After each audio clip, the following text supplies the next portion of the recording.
y vamos a ir a hablar con un especialista en psiquiatría, un conferencista, sobre el tema Fabiola Yáñez y Alberto Fernández. Tenemos el gusto de tenerlo a Roberto Re del otro lado de la línea.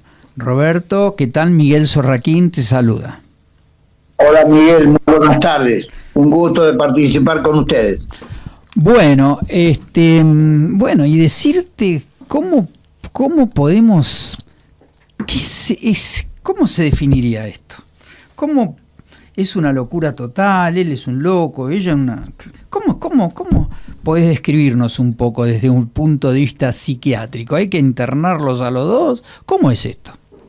Bueno, en primer lugar, vamos a hablar de una cuestión teórica, ¿no es cierto? Una cuestión teórica de dos personas que están en conflicto.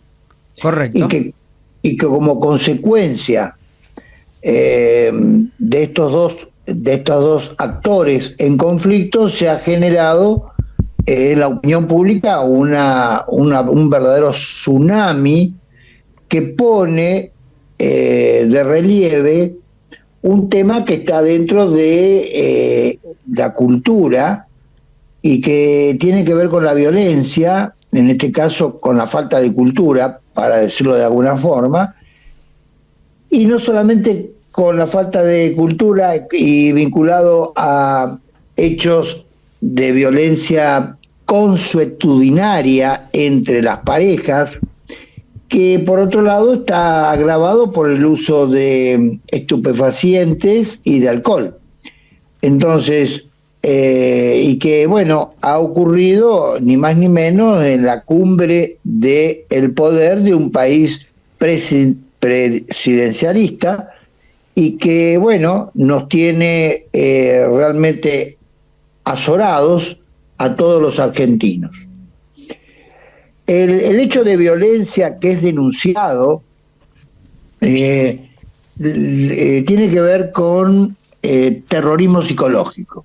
Este es un concepto no habitual en Argentina, es un concepto europeo porque tanto España en el 2015 como la Unión Europea en el 2017 legisló este concepto terrorismo psicológico dentro de el marco legal. ¿Qué es terrorismo psicológico?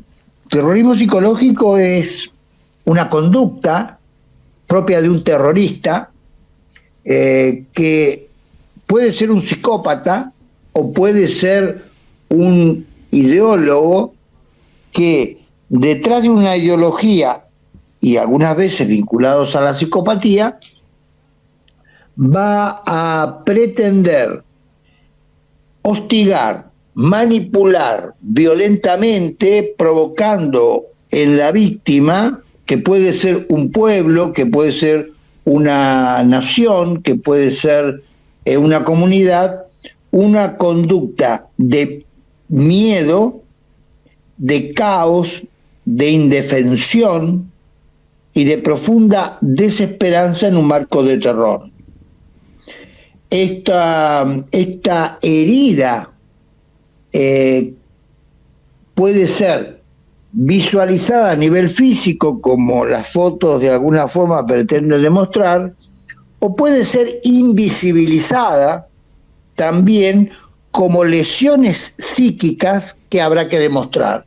Las lesiones psíquicas provocan huellas significativas en las personas que son manipuladas en este marco de conducta de terror de parte de un victimario hacia su víctima, y que en líneas generales podríamos decir que entre la víctima y el victimario, cuando transcurre un cierto tiempo, se hace crónica y los dos actores de alguna forma terminan siendo copartícipes uno del otro de una situación tóxicamente patológica. Buenas tardes, mi nombre es Carolina. Hay una cosa que a mí me llama la atención. y es que cualquier persona que vive lo que vivió Fabiola Yáñez, produce no solo lástima, sino también empatía. ¿Por qué Claro. en general ella no produce empatía con el público que la escucha? Porque en realidad ella forma parte de un sistema que el pueblo no convalidó justamente en las últimas elecciones, y que ese sistema, podríamos decir, está relacionado con abusos de poder que de alguna forma se citan como más de 20 viajes a ver a su familia en aviones de flota presidencial, que tienen que ver con, otros hechos que de alguna forma manifiestan claramente que esta mujer no ha tenido una conducta favorable al sentimiento popular.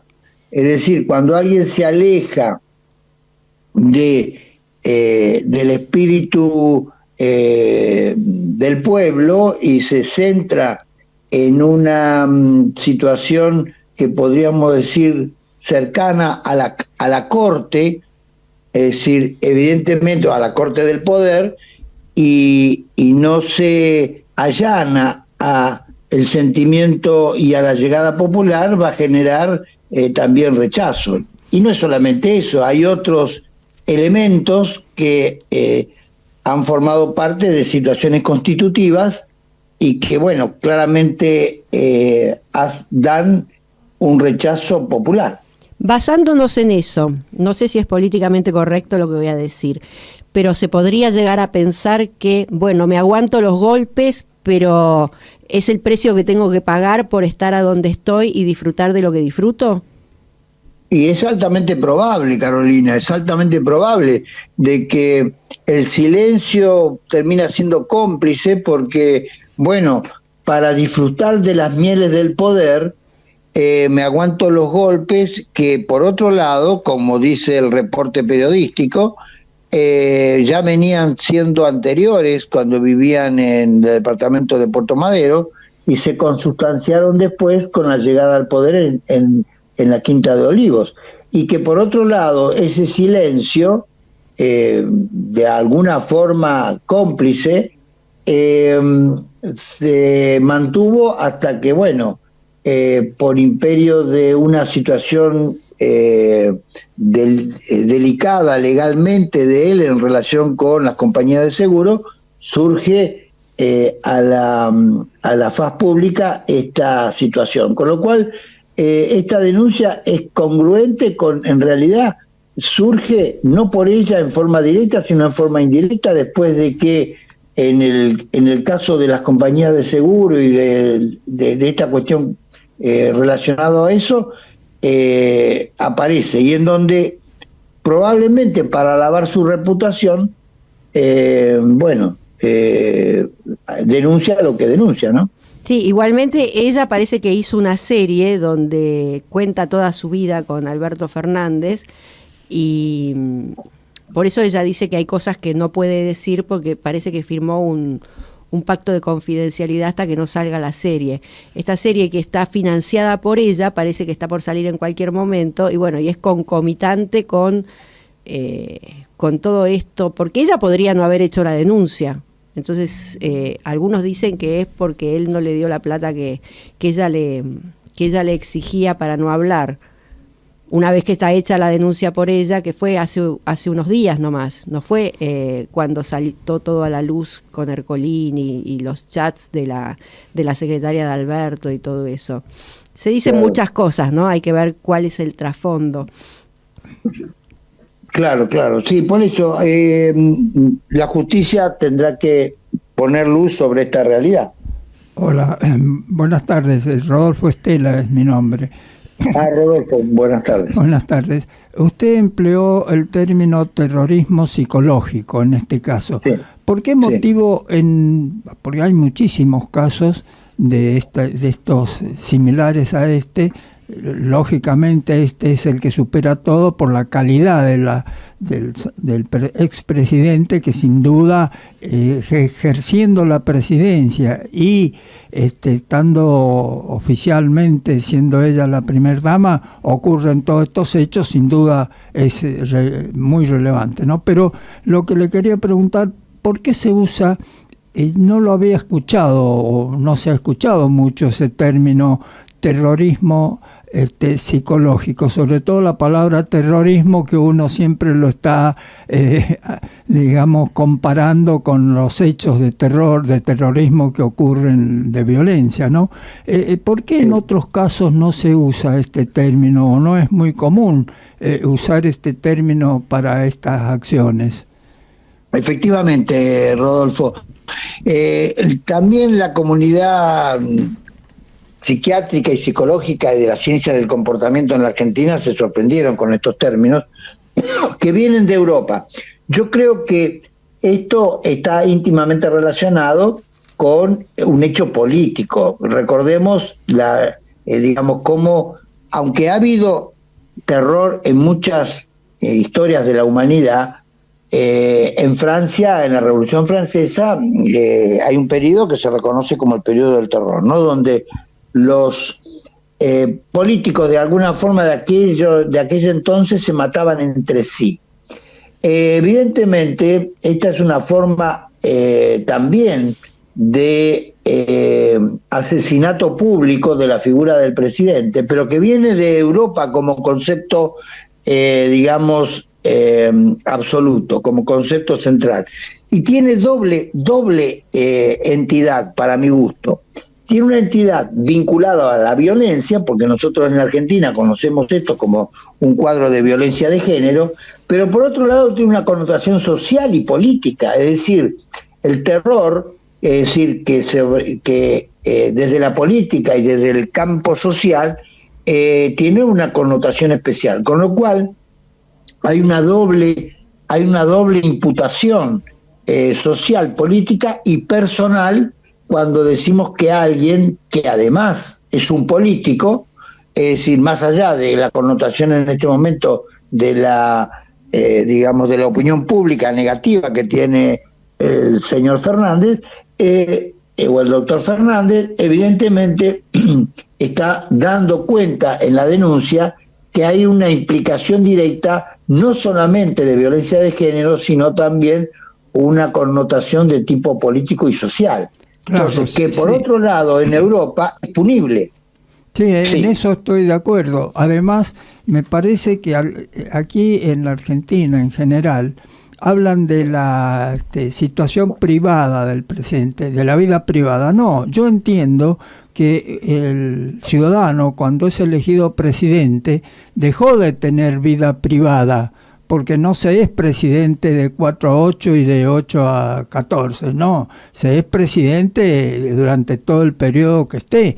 Y este descuido, esta tremenda delito que ha cometido, también ha estado ocasionado porque me parece que el entorno de él no lo frenó psicológicamente, porque ¿cómo es posible que habiendo tanta gente alrededor siguiese cometiendo estos delitos contra una mujer que después analizaremos si se debió haberlo denunciado antes, por qué no lo hizo, etcétera? Claro. La realidad es que era presidente de la nación y no tuvo ningún temor en cometer todos los delitos que cometió.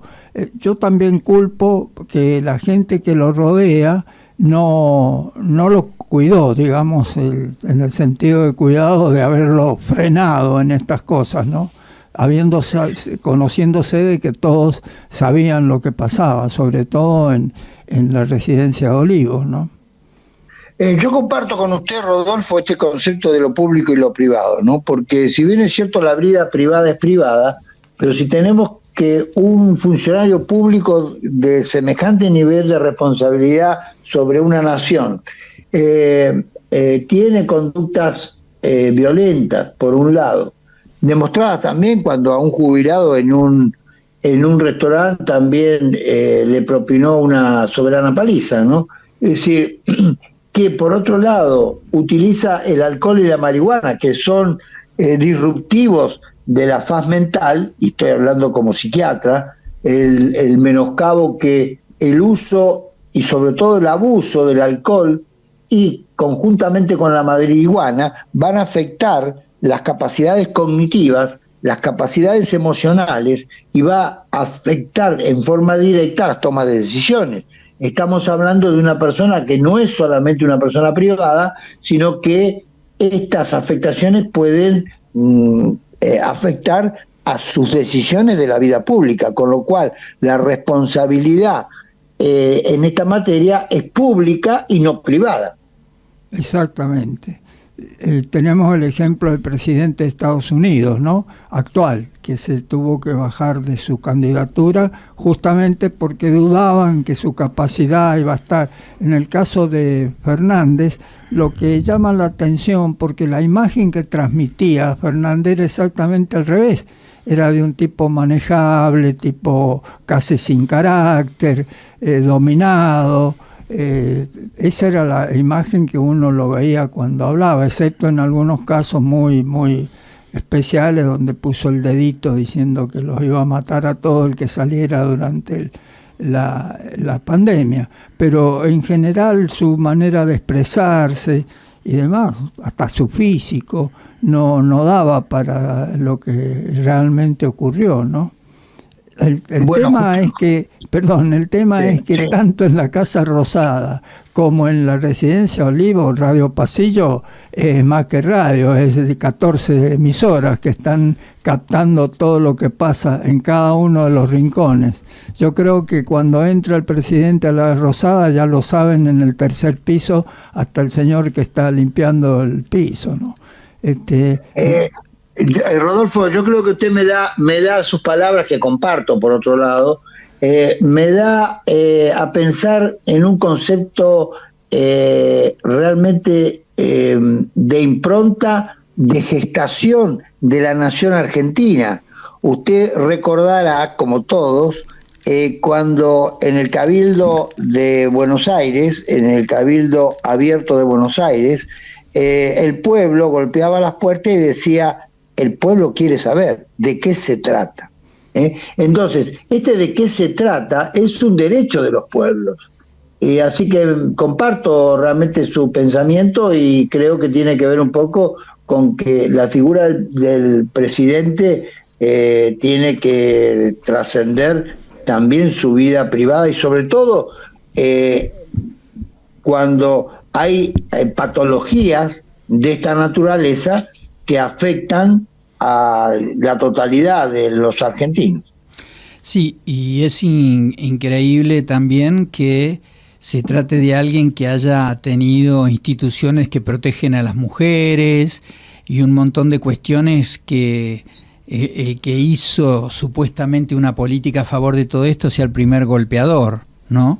Claro, y claro. Que además tampoco uno ve en esta relación, que es una relación corta, muy, muy cercana a la toma del poder y una serie de cuestiones, un cierto interés, digamos, en Fabiola, que se puso a jugar con la llama y la sostuvo mientras se quemó un buen rato, ¿no?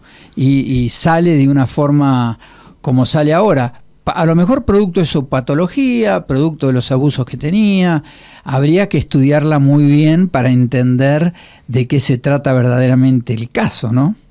Sí, por eso yo creo que en la relación dominante-dominador, es decir, el viejo concepto social de que, si hay un agresor es porque hay una víctima, y muchas veces cuando esta situación se consolida, se da el viejo concepto del dominador-dominado, ¿no? Que ha sido estudiado por la sociología de todos los tiempos. En toda esta situación, evidentemente, hay una patología o hay una disfuncionalidad tanto en el dominador como el dominado, Rodolfo. Una pregunta, Sí. como profesional, si me puede responder. Alberto Fernández dice, y dice la gente que lo rodea y la gente que lo conoce desde la adolescencia y las exmujeres, que nunca se manifestó como una persona violenta. Él tuvo 2 matrimonios anteriores, uno con Marcela Luchetti, que no dice que él fuera un violento, y otro con Vilma Ibarra, que aparentemente sostendría esto, y mismo los amigos, independientemente que uno pueda disimular, ¿no? Pero dicen que es una persona que hasta en situaciones extremas no ha reaccionado como un violento. ¿Se puede, a la edad que tiene él, de repente pasar a ser una persona violenta que no fue una cachetada al pasar? Parece que fue una serie de hechos, diría que semanales, y además con patadas en la panza de embarazada, arrastrarlo de los pelos, o sea, obviamente situaciones de violencia muy violentas. Entonces, ¿se puede a los 65 años de repente despertarse violento cuando nunca se lo fue? El hombre, Carolina, puede cambiar para bien o para mal. ¿No es una cuestión esencial eso, la esencia que dicen que no se cambia? No, tenemos esencia, pero también tenemos biografía, es decir, si una persona determinada frente a una situación de extrema tensión, como puede ser el poder, sumado, y no lo estoy justificando, sumado a una situación de distrés significativo, claro, porque quizás el poder le quede grande por capacidades, ¿no es cierto? Y en eso creo que hemos visto los argentinos en sus 4 años que muchas veces el poder le quedaba grande. Y por otro lado, si usamos alcohol y drogas, evidentemente la resaca puede tener, facilitar que surja lo peor del hombre, porque recordemos que tanto el alcohol, sobre todo el alcohol, como la marihuana, primero excita pero después deprime, es decir, el sistema nervioso queda afectado en un estado de inhibición de las conductas preventivas. Claro. Es decir, ¿me explico? Entonces, no puedo controlarme, entonces el descontrol probablemente tenga que ver un poco con la tensión del poder, no bien de alguna forma bancada por él, y por otro lado, el alcohol y drogas es un cóctel que puede ser mortífero para cualquier persona. Una pregunta que no conozco el tema, por eso me atrevo a preguntarle. En general, ¿hay algún país donde previo a incorporarse como presidente o como primer mandatario se le haga algún estudio, no a la parte física, sino a la parte psíquica del candidato, digamos? Es decir, previo a tener en cuenta su estado físico, que siempre se preocupa si es un hombre enfermo, si no es enfermo, etcétera, pero la parte psíquica, ¿hay algún ejemplo de que hagan algún estudio de ese tipo previo a autorizar su candidatura o su asunción como primer mandatario? Yo desconozco, Rodolfo, si eso ocurre en otro lado del mundo. Y en este punto, recordemos que en la segunda presidencia de Ronald Reagan se descubrió que tenía Alzheimer, y en Estados Unidos podrían haber hecho el diagnóstico con algunos años de anticipación. No lo sé. Lo que sí sé es que los actos humanos, aunque pueden, con distintos estudios, uno puede tener cierta previsibilidad de una personalidad determinada, los actos humanos no pueden ser de alguna forma evaluados si no son en el contexto de los hechos. Es decir, son impredecibles muchas conductas humanas. Podemos tener una personalidad determinada, clasificada, debidamente estudiada con los estándares que la ciencia de alguna forma dispone, de múltiples formas, imágenes, estudios dinámicos, estudios de personalidad. Bueno, la ciencia ha brindado estos últimos 50 años un background, es decir, una riqueza de formas de poder estudiar la personalidad en forma realmente abrumadora. Sin embargo, el acto en sí de la respuesta humana puede llegar a ser impredecible. Muy bien, muchísimas gracias. Roberto, muchísimas Pero, ojo, gracias. Sí. pero quiero aclarar esto, sobre todo para los jóvenes, cuando dicen el alcohol y la marihuana no hacen nada. Y yo digo, no hacen nada bueno, Rodolfo. Tal cual. Esto es así, Tal sin cual. lugar a Y dudas. si no, ya lo vemos. Bueno, las pero consecuencias. siempre en exceso, porque una copita de vino no viene mal. Lo dice un mendocino, eso lo dice un mendocino. No, en esto quiero ser serio, en esto quiero ser serio.